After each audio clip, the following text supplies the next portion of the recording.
जय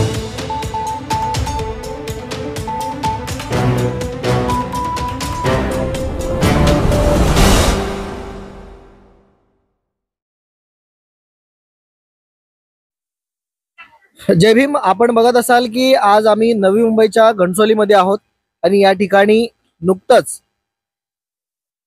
माता रमाई, माता जिजाऊ, सावित्रीबाई त्याचबरोबर फातिमा शेख यांची संयुक्त जयंती या ठिकाणी साजरी करण्यात आलेली आहे. आपल्याबरोबर कार्यक्रमाचे आयोजक तरी आहेतच, परंतु हा एक जयंती आगळी वेगळी या ठिकाणी साजरा करण्यात आलेला आहे.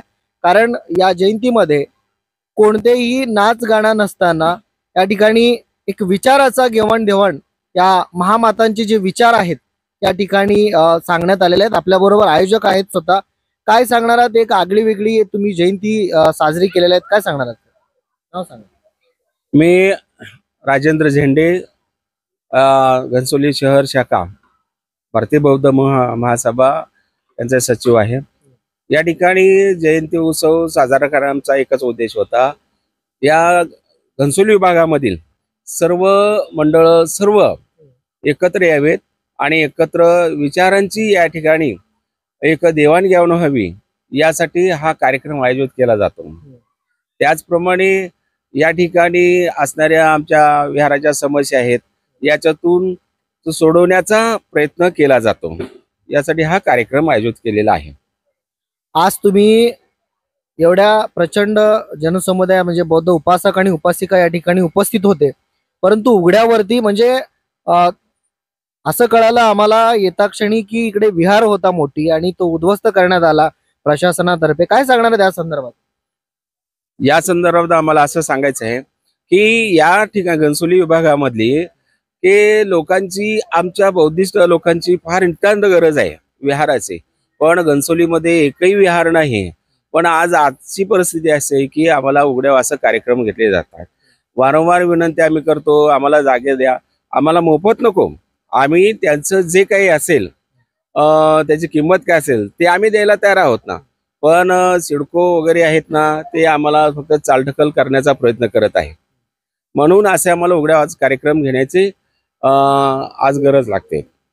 कधी पाडलेले आहेत हा जो विहार त्या संदर्भात? आता हा विहार 2008 ला, पण ह्या विहाराच्या बाबतीमध्ये कोर्ट केसेस चालू आहेत. या केसेसमध्ये फक्त या जे पंचशील उत्कर्ष मंडळ आहे तेच फक्त जात आहेत.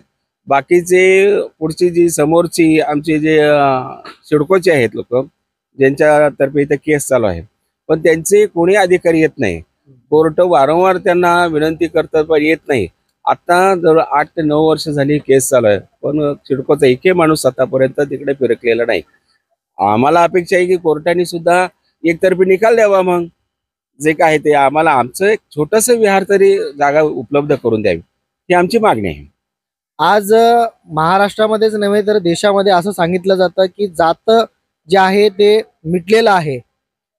आज विहारावरती एवढ्या मोठ्या अन्याय घणसोली विभागामध्ये या शहरामध्ये एक विहार प्रशासनातर्फे कुठलेही आयोजन करण्यात येत नाहीये, परंतु ठिकठिकाणी वेगवेगळ्या जे धर्म आहेत त्यांचे मंदिर आहेत, परंतु एक विहार नाहीये. या संदर्भात तुम्हाला काय वाटतं की एक जे इथले जे प्रशासन आहे एक प्रकारचं जातीय वाद करतं असं वाटतं?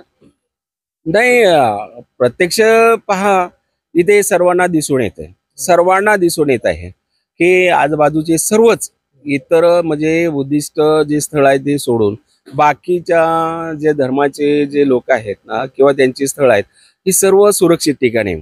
आता आपण ज्या ठिकाणी उभा आहोत इथे पाठी ते सर्व मैदान आहे, पण मैदानाच्या बाजूला छोटी जागा आहे. ही जागा प्रामुख्याने ती विहार असताना त्यांनी मोडलं गेलं, उद्ध्वस्त केलं गेलं आणि इथे ते मुलांना व्यायामासाठी साधन केलेलं आहे ते गंजून गेलेलं आहे, त्याच्याकडे लक्ष नाही.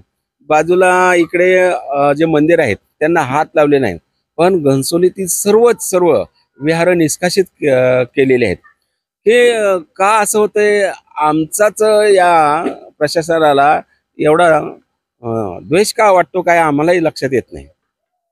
तर प्रशासनाला आमची विनंती आहे, घणसोली विभागासाठी आम्ही कुठल्या सेक्टरसाठी मागणी कधीच करत नाही, तर घणसोली विभागासाठी एकतरी विहार द्या, जागा द्या. तर त्या निमित्ताने की या ठिकाणी बघा की आजपर्यंत आतापर्यंत ह्या जातीभेद अजून तरी आम्हाला दिसतंय. प्रशासन सांगतं की तुम्ही आपण सर्व एका एक आहे, पण असं काही दिसत नाही. वास्तविक फार इथे चित्र वेगळं आहे. खूप खूप धन्यवाद. आपल्या बरोबर आणखीन काही या ठिकाणी काही मंडळाचे अध्यक्ष आहेत.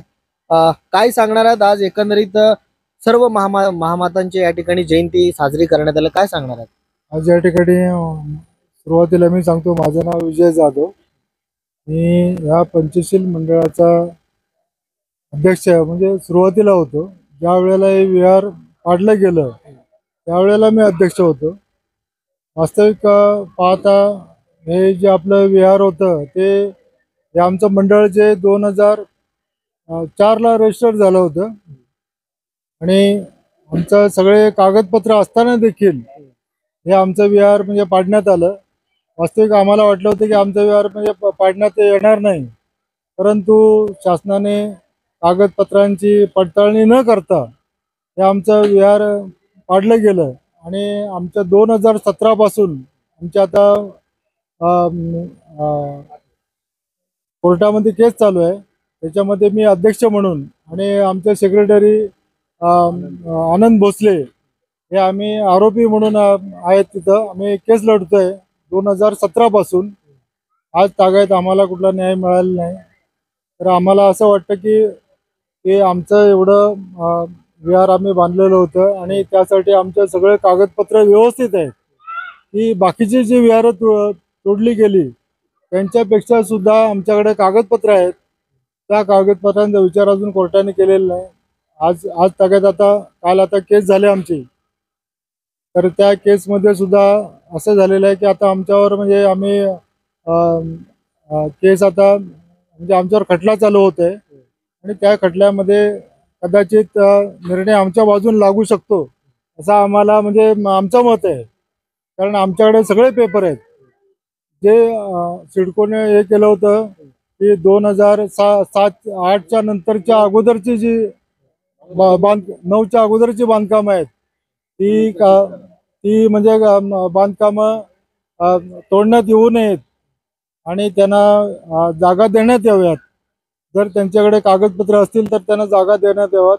परंतु तो विचार न करता सिडकोने आम्हाला डायरेक्ट नोटीस देऊन आमच्या अर्जाचा विचार न करता हे बांधकाम आमचं निष्कासित केलेलं आहे. हे आम्हाला मान्य नव्हतं आणि आम्ही आज 2017 पासून आज तागायत आम्ही केस लढतोय.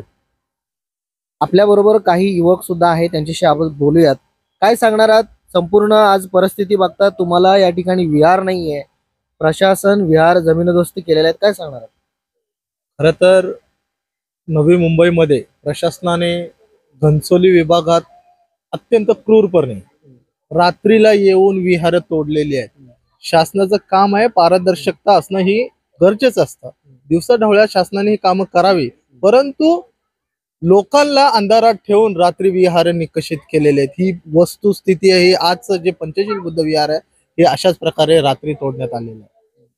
मला एक युवा म्हणून सांगायचं आहे, विहार म्हणजे काय, विहारामध्ये का आम्हाला पाहिजे. आम्ही बौद्ध लोकांची जी आमची आस्था आहे, आम्ही फक्त तिथं किंवा देव म्हणून आम्ही तिथे जात नाहीये. ते आमचे आदर्श आहेत. डॉक्टर बाबासाहेब आंबेडकर, भगवान बुद्ध हे आमचे आदर्श आहेत. आम्ही भगवान बुद्धांपासून शांतीचा, मैत्रीचा, करुणेचा संदेश घेतो आणि बाबासाहेबांपासून आम्ही संघर्ष, त्या जीवनाचा संघर्ष आम्ही तिथे घेत असतो.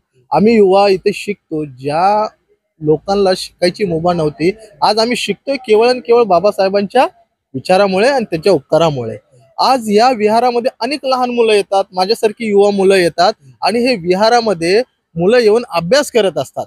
या ठिकाणी विहारामध्ये पंचशील उत्कर्ष मंडळ असेल, भारतीय बौद्ध महासभा असेल, या संस्थेच्या माध्यमातून युवक प्रशिक्षण शिबिर, युवती प्रशिक्षण शिबिर, व्यसन मुक्ती शिबिर मुलांना घडवण्याचं काम करते. जर एवढं चांगलं काम जर आजची पिढी बघाल तर मुलं व्यसनाधीन आहेत. त्यांना ही काळाची गरज आहे. जर माझ्यासारखी तरुण मुलं व्यसनाधीन होतील तर कशा प्रकारे त्यांचं आयुष्य बरबाद होतंय. तर ह्या विहाराच्या माध्यमातून, या आदर्शांच्या विचाराच्या माध्यमातून आम्हाला आमच्यामध्ये ऊर्जा निर्माण करायची. आम्हाला समाजामध्ये जी आमची मुलं आज वाया जात आहेत, तुम्हाला सांगतो हे विहार आज तोडलेलं आहे, आज हे स्वच्छ झालेलं आहे, परंतु काल सकाळपर्यंत इथे लोक दारू पितात, गांजा ओढतात, ही वस्तुस्थिती आहे. मग तुम्ही तोडून तुम्ही काय साध्य करताय? आम्हाला सांगायचं आहे की आम्ही चुकीचं काम करत नाही आहे, आम्ही समाजाला जागृत करण्याचं काम करत आहोत.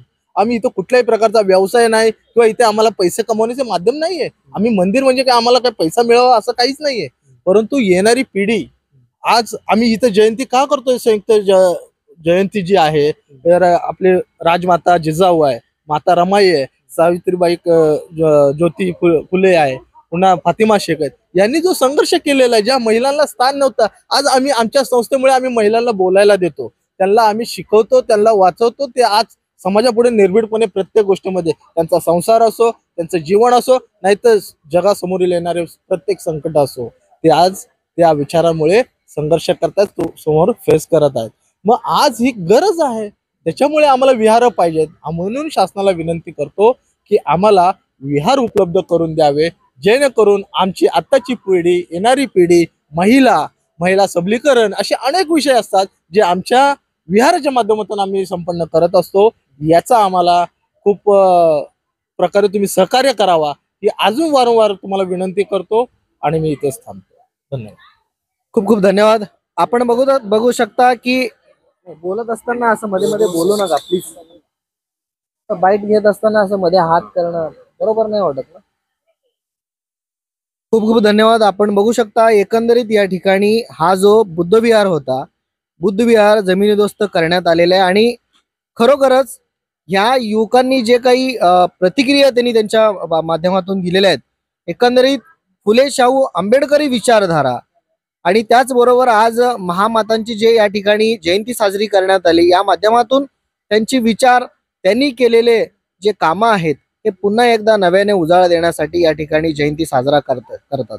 परंतु बुद्धविहार, ज्या बुद्धविहारामध्ये वेगवेगळ्या शिबिरं घेऊन एक येणारी पिढी घडवण्याचा प्रत्येक बुद्धविहार हे काम करत असतं. परंतु त्या बुद्धविहाराच्या पाठीमागे इथल्या जे ज्याला